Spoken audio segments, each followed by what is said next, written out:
एक छोटे से गांव में रामदयाल और उनकी पत्नी गीता अपने बेटे मोहन के साथ रहते थे। मोहन बहुत होनहार और सीधा सादा लड़का था। बचपन से ही उसने अपने माँ बाप की हर बात मानी।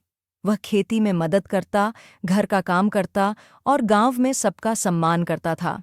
समय बीतता गया और मोहन जवान हो गया। वह शहर जाकर नौकरी करने लगा ताकि अपने माँ बाप की गरीबी दूर कर सके। कुछ सालों में उसकी मेहनत से घर की हालत सुधरने लगी। नया घर बना, खेतों में नए औजार आए और माँ बाप की पुरानी इच्छाएं पूरी होने लगीं।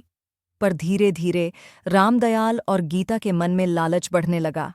उन्होंने कहा, मोहन, अब तेरी कमाई से हमें और जमीन लेनी चाहिए।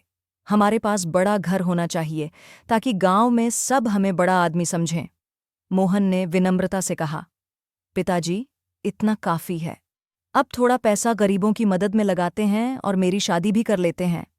पर लालच अंधा होता है।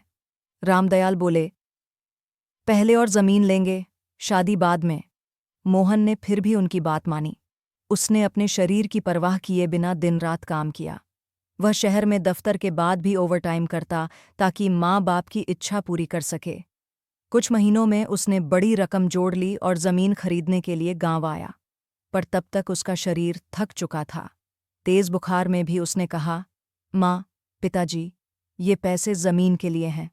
आप दोनों का सपना पूरा हो गया। गीता बोली, पहले जमीन का सौदा कर लें, बाद में दवा लेंगे।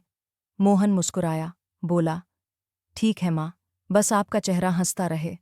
और वह जमीन के कागज पर हस्ताक्षर करते ही वहीं बेहोश हो गया। डॉक्टर ने बताया, अब बहुत देर हो चुकी है, आपका बेटा चला गया। रामदयाल और गीता के हाथ से जमीन के कागज फिसल गए। दोनों जमीन पर गिर पड़े। लालच ने उन्हें सब कुछ दे दिया था, पर बेटा छीन लिया था। अब जब भी हवा खेतों में बहती तो ऐसा लगता मानो मोहन की आवाज आती, माँ, पिताजी, लालच मत करना, प्यार ही सबसे बड़ा धन है। सीख, लालच इंसान को अंधा बना देता है। माँ बाप का असली सुख बेटे की कमाई नहीं, बल्कि उसकी मुस्कान में होता है।